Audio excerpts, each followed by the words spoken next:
This is Sunday morning's episode, but so what if I told you that there are other reasons to decline trips other than the math and the economics of it?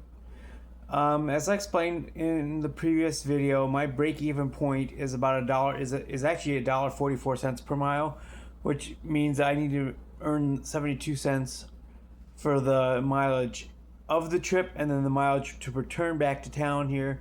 Again, I live in a semi-rural, exurban town of 20,000 people.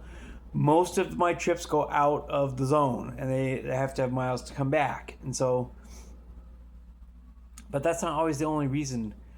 The numbers are not the only reason to necessarily decline a trip. And roll with me here on this one. But we also have one of the worst or the longest waits at restaurants of any town in the nation.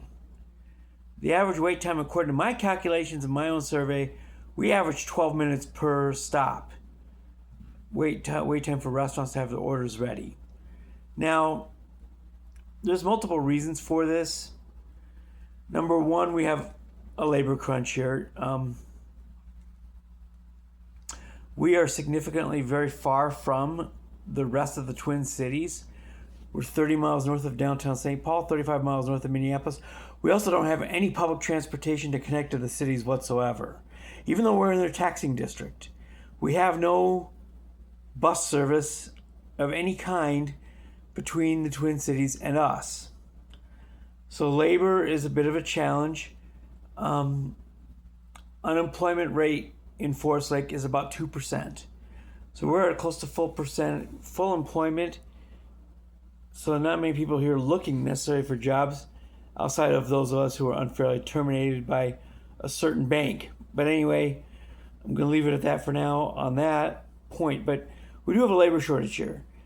And so the time, certain restaurants have a much worse reputation than others. We have an independent restaurant here that is probably the worst in town. Wait times typically are run between 20 and 30 minutes there. The only way I'm going to accept a trip to that is if we are way over $1.44 per mile on pay on the trip itself. Because I need to be paid for my time too. And I don't, the idea of waiting 20 to 30 minutes for a food order is just not good. Now, the other thing I will say on this point is that driving around to chase orders is a fool's errand. It's a fool's errand. You don't want to be driving around blind hoping that you hit an order by driving around empty.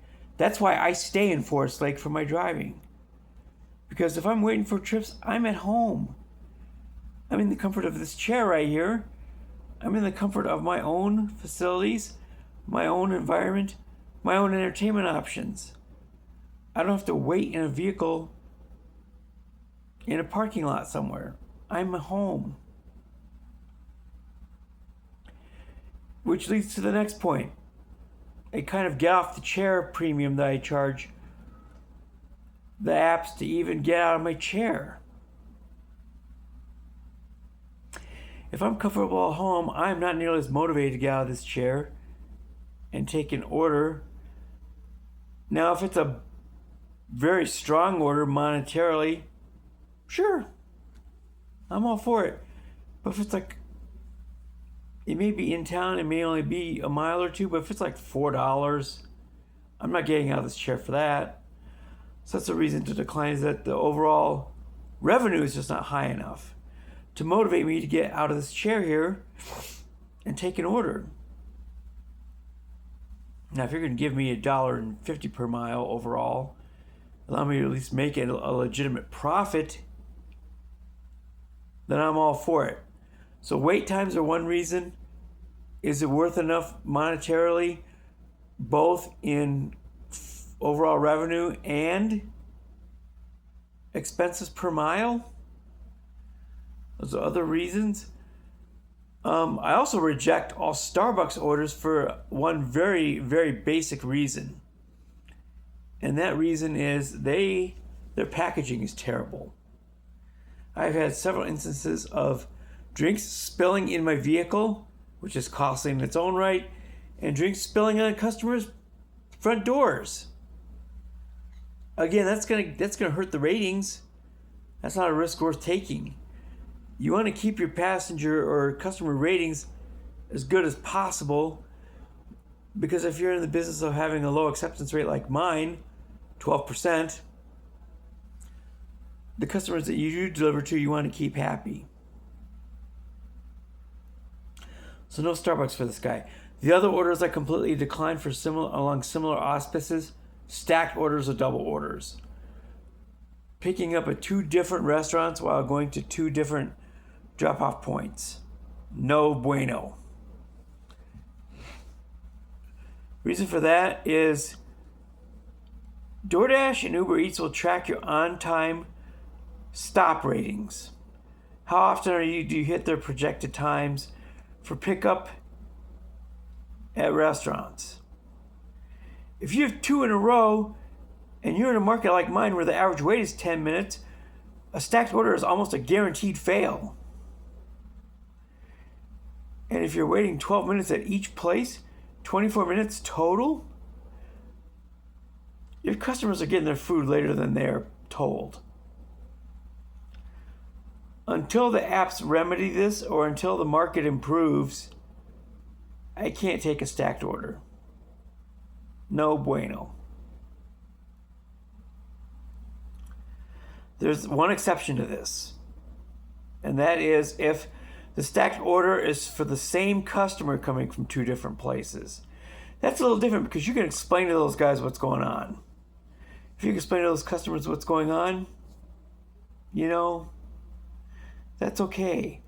Then that one person you're getting those 2 orders from together is going to understand.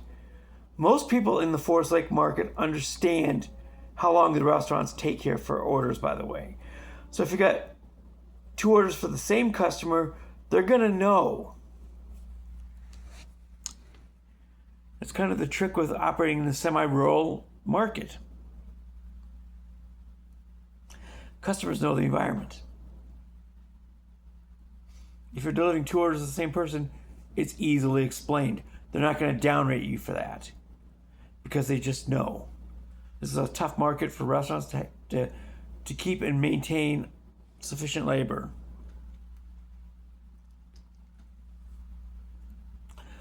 For reference to that, I actually gambled and took a Pizza Hut order. Pizza Hut's one I typically refuse for the wait time reasons. But I got there today, and here's a shocker. There's a sign on the door. Dining room is closed. We only have 2 employees here. This is the Forest Lake labor problem on steroids. I get inside. They tell me it's going to be 45 minutes. There's 1 person back there cooking orders. And he explains to me that he's 6 orders behind. He's got to go through 6 more to start before he even reaches mine and gets it put together and thrown in the oven. Hence the 45-minute quote time. He's not lying. He wasn't lying. I worked at a Pizza Hut when I was much younger. And yeah, if you got 6 tickets waiting before you get to one, it's going to take 45 minutes for that one order to get out of the oven. Because you're talking about 30 minutes to get through the other orders, get your ticket put together, and then the pizza oven at a pizza typically takes 8 to 10 minutes, or 10 to 12 minutes. So they were not lying. Needless to say, I canceled. There's no reason to wait a half an hour for an order that, in this case, was barely break even. Would have cost me an exponential amount of time. I'm just like, you know what? We're going to let this one go, and a different driver can come back here later to try to get it. The other thing to remember as far as extended wait times is concerned, and I learned this at a Chipotle not too long ago. Our local Chipotle is also notorious for long waits. But I found out from them why. There was a manager at this Chipotle who we took kindly to each other on a professional level.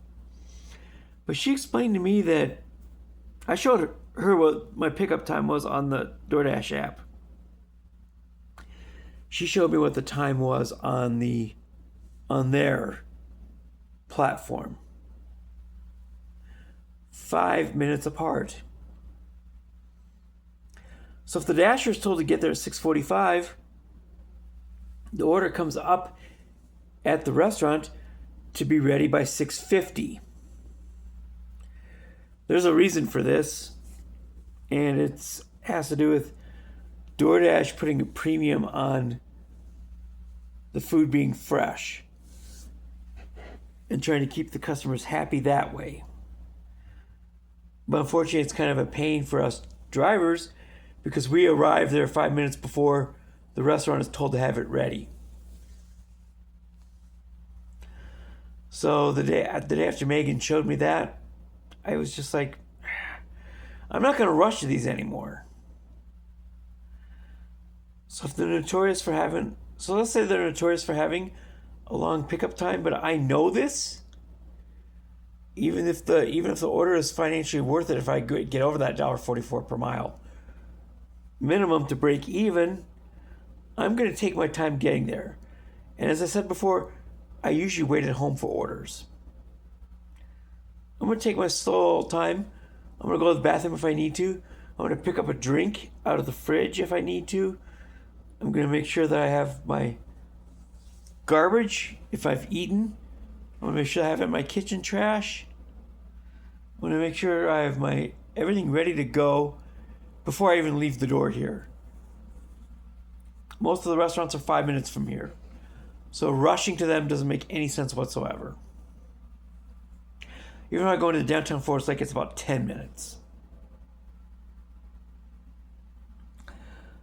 And so there's no reason to rush on most orders in a market like this where the wait times are so long, because you're going to be wasting your time anyway.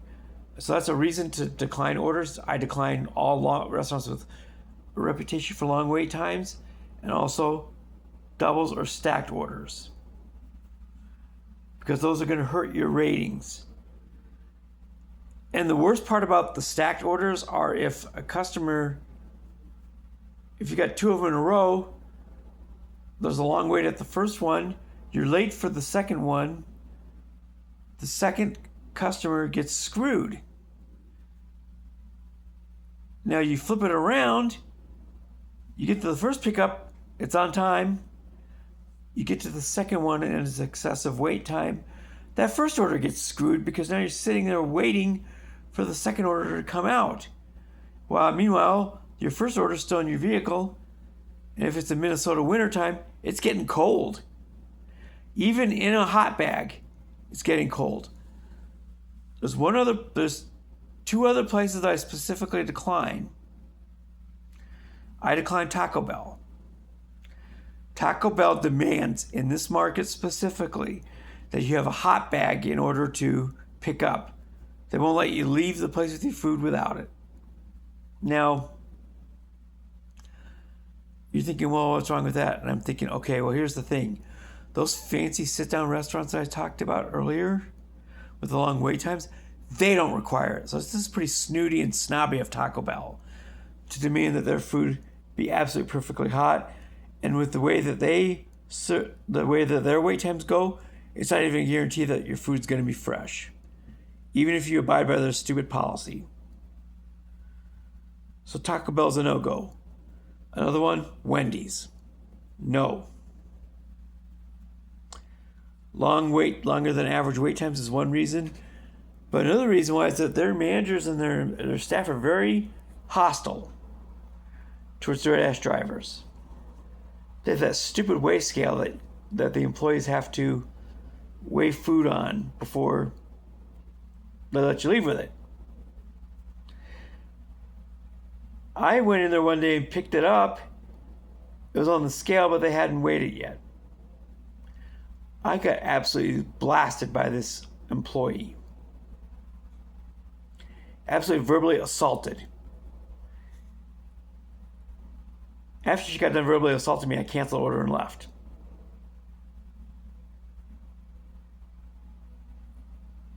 These places need to do better.